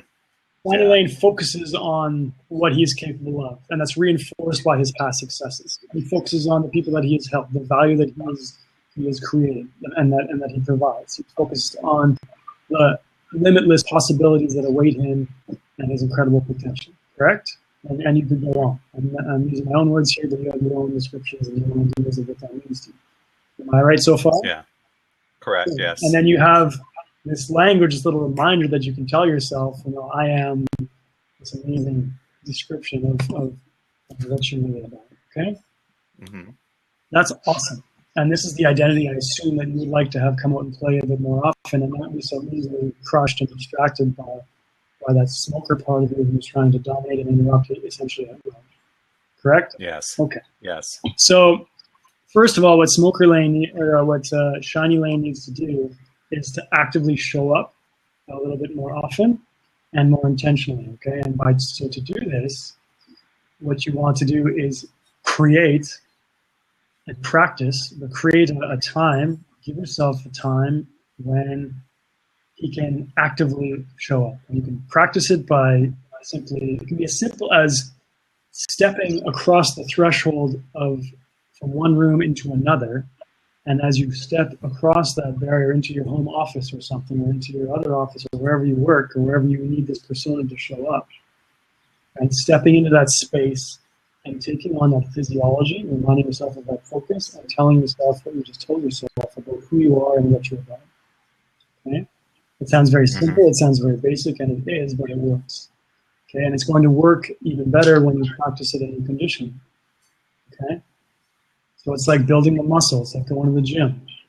So what you're doing here is you're going to anchor in, and by anchoring, what I mean is conditioning. You're doing it over and over again, and you're linking this feeling, linking this identity to those elements that we just talked about. And the stronger you condition it, the stronger it's going to be, just like that muscle that's building. And the more you're going to be able to flex it, and the more you're going to be able to access it at will. Mm-hmm. Okay? And this is going to be especially important for those times when Smoker Lane, who we'll deal with again in a moment here, and Smoker Lane still has an inclination to try and derail you from your path. Okay? Because Shiny Lane has an incredible health component to it, which we haven't really talked about in depth, but it's encapsulated in that, right? I'm quite sure Shiny Lane is all about good health and vibrancy and being smelling good and not being not having. Yeah, sometimes I wonder what's the point of even eating organic, because then I turn around and just put toxins in my body. Well, and because those are two different roles. Okay, Shiny Lane is organic and drinks good water and eats well and is conscious about his body and exercises, and does all these things, right? Okay, so Shiny Lane, and you might be able to break Shiny Lane down into some other parts. So maybe there's an exercise point and so on, but let's keep it at Shiny Lane for now. Yeah. I think you know what that means. So step one there is to really, what you've identified this part of you, you've broken down what that identity is comprised of, right? And for those listening, and I know I'm talking a lot here and I'm working with Lane, but it's really important to understand that physiology is the starting point, because every emotion, every identity it starts in the body. Okay, physiology is the first part, And the easiest way to shift from an identity to another is to start with the body. And that means breathing, it means focus, it means how you carry your head, how you carry your shoulders, and so forth. So the physiology, and then it's the focus. What are you focusing on? And then what are you telling yourself? Because what you focus on is what you're going to feel. If you want to focus on the crap, you're going to feel crap. If you want to tell yourself shitty things, you're going to get shitty. You feel shitty and get shitty answers to shitty questions. Yeah. Okay? We know this, Yeah, but we need to be aware of it. We need to practice it. So, Shiny Lane, does that all make sense to you? Absolutely. All right. Shiny Lane, would you like a little bit more airtime? Can you commit to, stepping up and stepping out a little bit more? By the way, you don't necessarily have to only show up in the office and so forth. You can show up when you go for a walk around the block, right? When you're taking your 4-year-old down to the park or down the block, wherever you go, there are all kinds of times when Shiny Lane should flick that switch and just show up and represent, right? Yes. And here's a little tip as well. What I would do is I would come up with a little physical reminder. So a little call it a bit of an anchor. So it can be something like something that's unique, something that is a little bit of a reminder for you that when you do that gesture, you are going to flip that switch and enter into that identity. Okay. Now, if I was working with you more in depth, I would help you really access and create that anchor. I don't know that. But you can keep in mind that when you do something unique, it might just be like squeezing a thumb like this. It might be doing something unique that every time you walk into the room, you do that. Or you do something that is going, or you know, something that's unique that is your physical reminder of, oh, it's time to let Shiny Lane out. You know what I mean? Okay. Okay? Mm-hmm. And again, it's just classical conditioning, and it's anchoring that little gesture to the feeling, to the focus, to the language, and letting that part of you come out and get some airtime. Okay. Yeah. Cool. So thanks, Shiny Lane. We got to deal with that shadowy, miserable bastard though, who's been taking up way too much time in your life. Yeah, I don't. I mean, you have. I mean, dude, just even like in the. I mean, look at the notes. Yeah, right. All that's fine. All that's fine. But I want to go to the other side as well. Let me just read these comments that are coming in. Why is it innovative to repitch one's creativity to feel that each cigarette represents a long cylindrical bar in a cell prison of smoking? Interesting. Poe died on substance when he was over 40. More fatal as liquid. The key. Shiny is a prisoner with the key to be smoke-free around his neck. And now he can imagine himself as letting himself free. Open the door and be free. You will smell nice for her rather than imprint her with smoke like her grandpa did to you. Interesting. Was your father a smoker, I assume? Actually, my father was a huge, which is so weird. My mom was a smoker. My dad was he could bench press 300 pounds till he was 76. He was a fitness fanatic. How proud of is your father still around? No, he passed away quite a while ago. I'm 32. Yeah. 10 years ago. And my guess is that that's probably some extra leverage for you, because my guess is that the last thing a fitness fanatic father would want is. Oh no, he hated that. So, let me talk. Let's deal with Smoker Lane for a sec. Smoker Lane, can you come back for a moment? Yep. Smoker Lane, welcome. What do you think of all this? For people that are just joining in, they're like, "What are they doing?" But we are helping Lane. Oh, it's that kind of role play, huh? Right. Just a little wrap up for people that are listening. I think someone else is joined. Is that hi, Alex? And he's gone. Yeah. We are doing a little identity shift here because that's really what is an underlying feature of transformation, right? So we're helping Lane shift and empower from a smoking identity to a more powerful one. But first, we got to deal with this smoker lane. Smoker lane. Yeah. You heard what we were talking about with Shiny Lane and getting him all fired up and getting him all excited, and you understand what he's all about. What do you think of that? Well, I mean, are you okay with him basically, doing these things that are going to serve Lane? I'm trying to help him do those things. Interesting. So you agree that you're basically on the same page, right? Yeah. Is it possible? Now that I understand. Is it possible that that shiny lane and yourself could both have very similar and overlapping jobs in terms of giving them creativity, giving them energy, giving them focus? Okay. Yes. Can you understand that with every cigarette that you've been forcing him to smoke, despite your original idea, and it's not your fault, someone gave you this idea back in the day, despite this original idea that smoking is going to help him be creative and get that focus that he needs and so forth, that in fact, you're actually doing the opposite. It's actually just robbing him of this, of what he needs. And I know that's not your intent. I know your intent is good. Your intent is to help him. Now that I'm not being demonized, yes. Ah, interesting. Interesting, isn't it? So you felt demonized all this time by that shiny lane, I imagine, and others of his ilk. Yeah, I felt like I was, an unwanted stepchild being pushed away and dealt with in the corners, in the darkness, the back alleys. So no, yeah, I don't think they demonize you at all. They're unhappy with the negative consequences, which I think you are as well. You're unhappy with the negative consequences because that's not your intent. Your intent is not to hurt and to harm. Your intent is to serve and to inspire and to help them get that creativity and that focus, correct?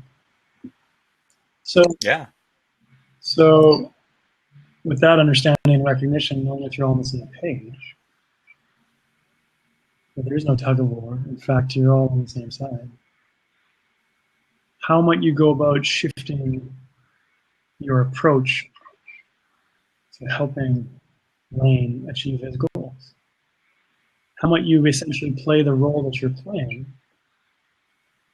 but go about it in a different way that doesn't have such a negative consequence?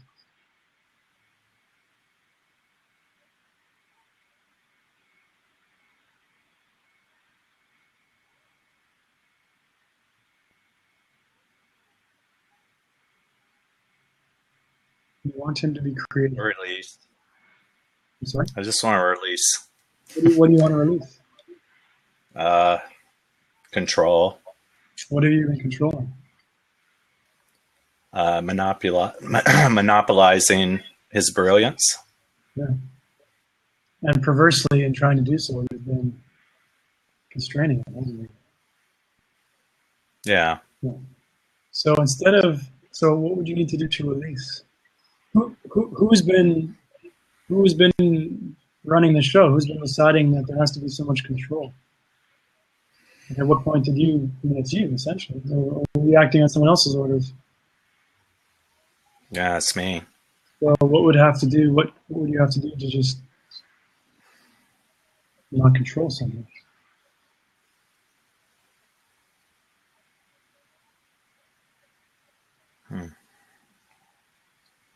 I don't know. What if it was really simple? I would like to just give Shiny Lane more platform more often. So if we were to shift your role a little bit and try to redefine your role, because right now your role has been to make him smoke, to interrupt him, as you say, kick him in the back, knock on the back of the head or whatever, to make him smoke. But again, the smoking was just a vehicle, right? Your end goal was to help give you creativity and so on. But you understand now that there are different ways of doing that. Shiny Lane's been doing it in different ways, trying. You can support him that. So your focus is still the same, your end goal is still the same, but we just need to give you a different role and some different strategies instead. So instead of smoking, what might you be able to do? What's another way that you could achieve the same result? And in doing so, let go of that control.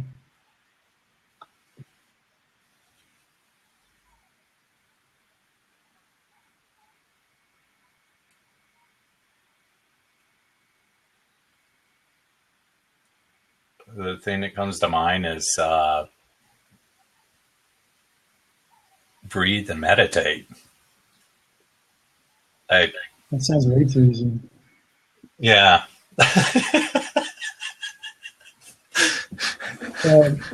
Maybe Smoker Lane's like a self-denial and a liar too. You know, and I'm joking, of course. Yeah. Sometimes we like to think things are hard. Sometimes we like to, you know, when you first were talking about smoking, you refer to it as something massively, I forget what your exact words were, but very, very difficult. Something along those lines. And society. Do I have to give up my identity? Smoker Lane identity? Mm-hmm. That sounds really difficult. Who said that? Smoker Lane? Yeah. Well, maybe Smoker Lane, that's just because that's all you've known. Because you didn't realize there were other strategies, there are other ways of achieving your goal. You know, sometimes we only stick to what we know. And not only is it, you haven't had a reason to let go. You haven't had a reason to let go of control. You've been thinking this is what you need to do to achieve your goal. And you've been doing a great job. You've been massively reinforced. You know, but not by Shiny Lane. They've been demonizing you, right? They've been demonizing you because they just saw the consequences. They didn't understand that you had a pause doing. Okay, but you've been encouraged and by your history, and encouraged to keep doing what you're doing because you've been doing a great job keeping them smoking because you thought that was the avenue you need to take. That was the vehicle that was required to create that creativity and focus, but that's not the case. And you know that. So the reason it's been a challenge and might seem hard is just because it hasn't seemed like there's other options. But I was I was totally joking when I said that seems too easy, breathing and meditating. I think it's absolutely just that easy. And there are other things that you can do, other tools and things that you can do to reinforce that. Right? Now, but here's the kicker though. In order to make this possible, we need to redefine. Essentially, we need to give you a new name, Smoker Lane, because it's no longer. That's what I was thinking. So what? In order to engage in different strategies, still with the same goal. The same goal is to do what you're doing, but you're going to use different strategies that are going to help you and keep you healthy and strong and empower you and to keep on the same page as Shiny Lane. So what is a supportive, what is a new name, a new identity that you could take on, which would achieve that?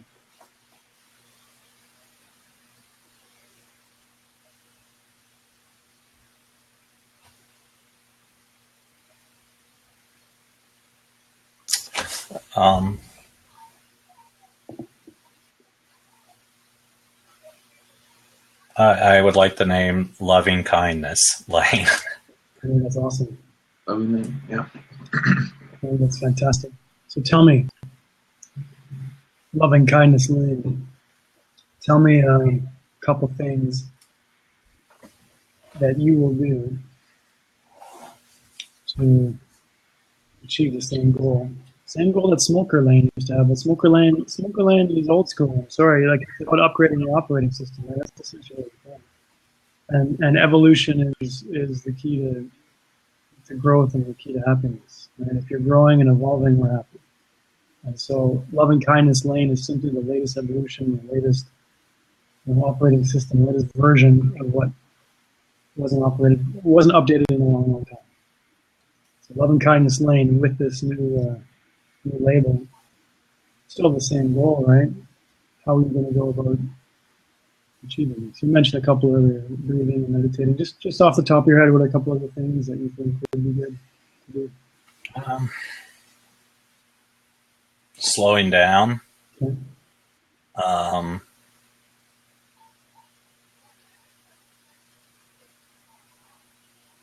Noticing more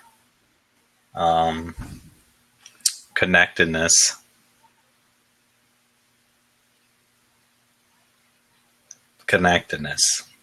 That's great. Like outward connectedness.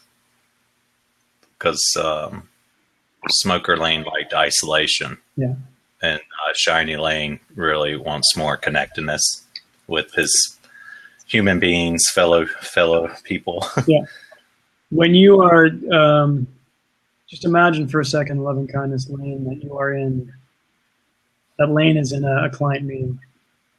So, and there were one of these scenarios where in the past, smoking lane would have been like, hey. It's time for some more clarity. It's time for some more creativity. It's time for some more energy, right? And so smoking lane was dragging your butt out of the office or whatever to go and have a smoke. What will you do instead, loving kindness lane, to get the same result, that same boost in clarity and focus and so on? Doesn't mean you have to stick with the client. You can still leave the room and do something if that's required. What would you do instead in those moments when that knocking is coming and saying, hey, I need more creativity, more energy, more vitality? What do you look to as tools? Give permission to take a break. And what do you do on the break?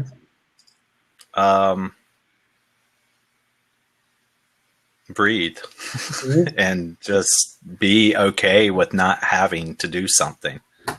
And intuitively and inherently that just breathing, maybe grabbing some fresh water or and if you want something to nibble on in terms of to get some actual energy into your body beyond air and water, you can eat some carrot sticks or whatever it is for you.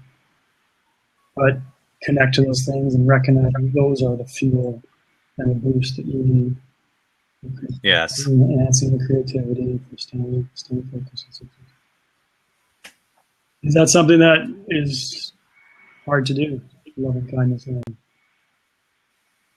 No, it's not amazingly enough. Yeah, it's pretty easy.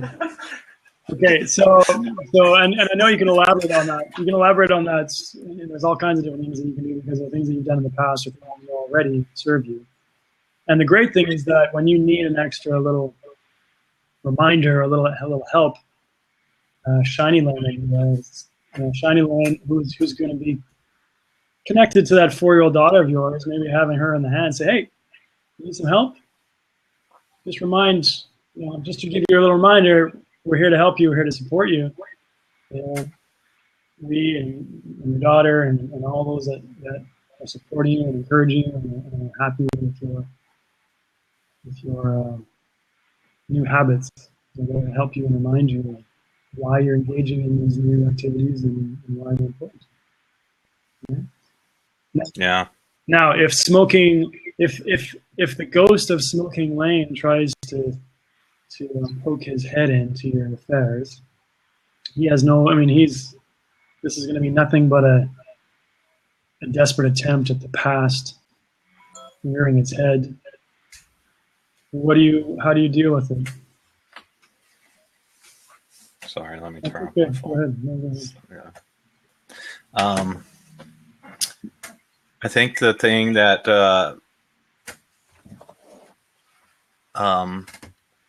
it's loving kindness.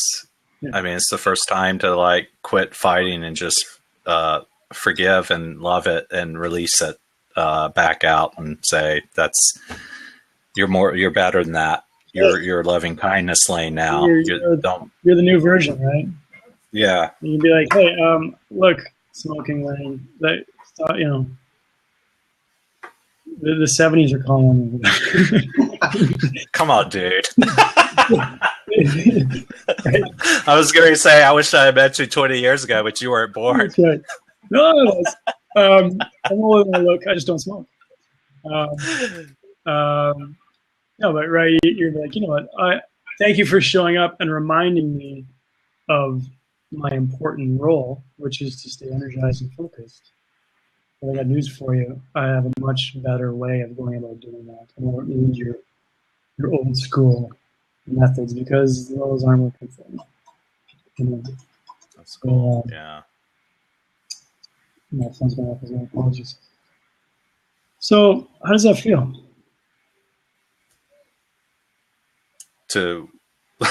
Which identity am I in now? Okay, well, that's a good point. So let me ask you this then. Loving kindness lane, can you agree with your new activities and your newly defined role, can you agree to work hand in hand and in conjunction with the lane? Absolutely. I feel excited and hopeful. It's a powerful team. You know? Yeah. And if that old school smoking lane tries to rise from the dead, there's no need to demonize it. It's just a matter of explaining to him why his time has passed, and to let him go, and to thank him for all the work that he did, because his intentions were always good, but his way of going about it is obsolete. So is that something that you can commit to doing? Yes. So as you move forward from this call onward, as you go and enjoy your afternoon with your daughter, what are some of the key tangible things that you can do to support this new identity? And by the way, let's bring loving kindness and shiny lane together, if you will, into Rockstar Lane Watson. Right? So just to complete that process. Now, Lane, with this new power team within you, what are some of the things that you can tangibly do to make sure that this momentum that you have just created, and this identity that you have, this new comprehensive identity that you have created, will stay strong and carry you forward? And by this, I mean like ditching your cigarettes, cleaning up the ashtrays, doing all the other kinds of very tangible things that will support this show. Well, that's exactly what I was going to say, is throwing out the cigarettes, put them in water so I don't take them out of the trash can. And yes, sweetie. You need 5 ranges fan for the horns. Okay. And some wearing Okay. shoes cones. Okay. 1 second, please. I'm coming. Okay. I'm coming. What I was, what I suggest Okay. Thank you. on that notes, what I suggest you do is that suggest you write down a long list of reasons, and I don't know how long. Yeah. A long list of reasons, even just for her, why this permanent shift is a must for your daughter. And maybe it's not just your daughter, maybe it's a list in general. But even just the reasons for your daughter, I know are going to be long and it's going to be powerful. And then put it on your mirror, put it wherever you're going to see it all the time. Make a mini version, take a picture of it, and have it in your phone. Reconnect to it, reassociate to it all the time. And when you do, you reconnect to this new part of you that's running the show. Okay, loving kindness lane, shiny lane, all combined into a lane of non-smoker. Okay.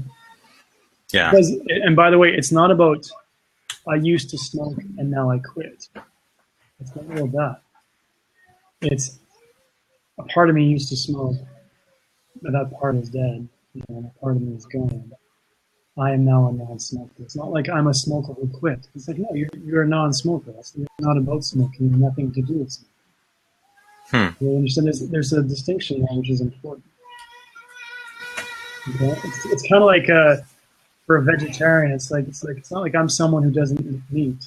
No, I'm a vegetarian. This is what I'm about. This is what I stand for. And so, okay, because it's important to recognize that you are in your core all the positive things that we talked about. Yeah. Not someone who's a smoker and then trying to quit, because that doesn't work. Yeah. Okay. So go about and make those tangible things. Do everything you possibly can to clean your environment. I don't know who you typically smoke with or where you typically smoke and so forth, but whatever you can do to break those habits and patterns, you might even have to fire a few friends, at least in the short term, or only hang out with them at certain times. Okay, but give some thought and some reflection on what your common trigger points are. Okay, so when you're going out for a beer or whatever it is, and you need to give yourself some time to nurture and fuel this ability that you have. Give yourself that help by avoiding those kinds of trigger points and trigger situations and trigger people. Okay. Mm-hmm. Next is to reward yourself, right? So give yourself a reward and put a thing on your wall if you want. And you don't have to do this because, as far as I'm concerned, every day you're going to smoke every day from here on in. You just go. If you want to quantify your success, put a $5 bill on the wall every day, or put a 20 into a jar every day, at least for the next 30 days or something. To give yourself again that momentum. You put a bunch of money into a jar on the wall so you can see it or whatever it is. Put it into that fund, and that's, you know, an easy way is how much money you would spend on cigarettes a week. So I don't know how much money you typically spend on smokes, but whatever that quantity is, put it in a jar. I could live in San Francisco on what I spend on smokes. Right.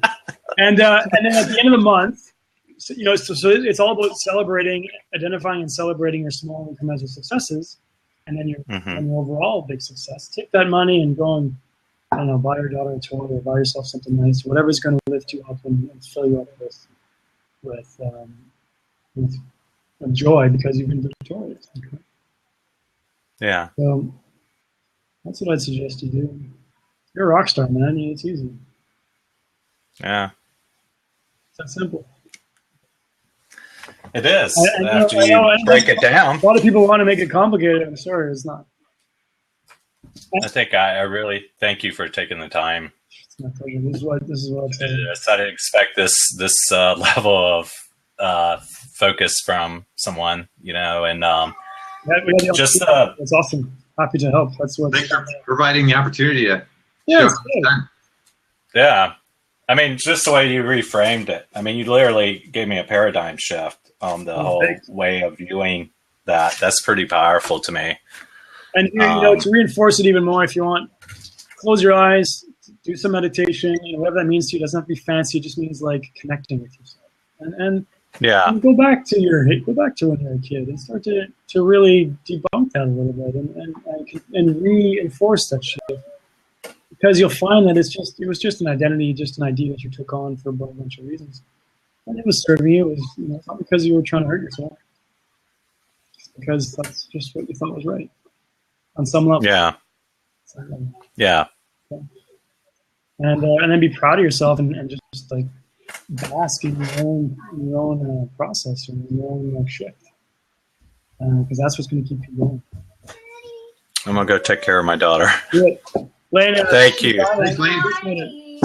Yes. My website's there if you want to follow up. I clicked on it. I'm going to go read it here in a bit. Always track me later one-on-one, and I'm happy to hear. Love to hear even just an email how it goes. Okay. Cool. Thank you. You're welcome. To take care. Y'all take care. Good luck, Shiny Lane. All right. Thank you. All right. Well, that was a long tangent, but one of the things that you guys, I really appreciated about that is how you reframed it from this dualistic kind of battle between different aspects of yourself. If you can instead reframe it and look at what the common goal is, how to get those aspects of you on the same page. I think that's key to transformation too, instead of creating this battle, this dualism. Yeah. Well, it was cool of Lane to join and to be open and to, you know, basically ask for be open for guidance and to be such an awesome participant. So for those that checked in, checked out, or are still here, thanks for your patience and guidance with that. Thanks to the comments from Neil for all that. That's some great comments there and ideas as well. And thanks for letting me kind of monopolize the chat there for a while, Scott.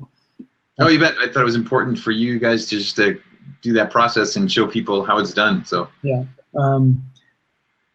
and you know, we talk again transformation. We're all about transformation, and really, you know, the intent of this call was not to get to the level of identity, but it came up with Lane in that example.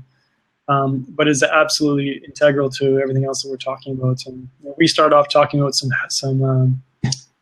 health things, some tangible body improvements or tips and tools that we can use to improve our body, our health, our vitality, and those were awesome as well. So then we kind of took a tangent, took a bit of a U-turn. Maybe we should wrap this one up. It's coming up on the 2-hour mark, believe it or not. That was sort of that flew by. Long session, but let's make a quick comment though about the Transformation Tribe. This is a Transformation Tribe Blab, our first one. Really, there'll be others down the pipe or on the horizon. But the Transformation Tribe itself is essentially a group coaching portal. It's a group coaching platform that we've created, that we run, that people may not know about. So we'll throw a link in the comment section here as well for the Transformation Tribe. And just in a nutshell, what the Transformation Tribe is a group of people that are committed to making big shifts in their life and to achieving success and to raising their game and pursuing their goals and continuously searching for and applying new skills and techniques and so forth that can be helpful in personal or professional success, right? So as we know, one of the greatest challenges that we all face is essentially going about it alone. When we go about it alone, it's really hard to maintain the momentum. It's hard to access the same resources. It's just not as much fun. Having accountability partners, and that's key too. Yeah, and so a lot of people, they will hire a coach one-on-one, which is great, and I strongly encourage that, and that's always an option that we present as well for people that are up for that. But for those who are looking for something a little bit different, we created the Transformation Tribe so that there would be a group community setting. And so it's open for everyone. We do have a little intake process, which is very simple and very easy, but it's just there to really make sure that those who are interested are clear on their intentions. And so you can click on the link, go to the Transformation Tribe page, and there you'll click on your little application thing. And application is a big word. It's just a handful of questions. It takes a minute or two. It's really quick. Yeah, and if you fill that out, it'll get sent to Scott or myself, and then we'll get back to you, and we will give you a bit more information on the tribe, and then we'll invite you in, and we will invite you on to our phone calls. So we have some Transformation Tribe phone calls that have more structure and more structure than the blabs here, because the blabs are kind of, as you've seen with this one, you never know how they're going to go and what's going to happen. But the Transformation Tribe calls have more structure, and the audience is more limited. Plus, it's the same group of people, depending on whether they can make it, that will be on those calls all the time. And so we have a chance to get to know the tribe members more in depth and to work with them in a different way. So check out the Transformation Tribe if that is of interest. Any other final comments, Scott, as we wrap this up? Ryan, do you want to just go to transformationtribe.rocks or? Yeah, I see you posted that there. I think that's a good starting point. And then the link on that page takes them to the intake funnel.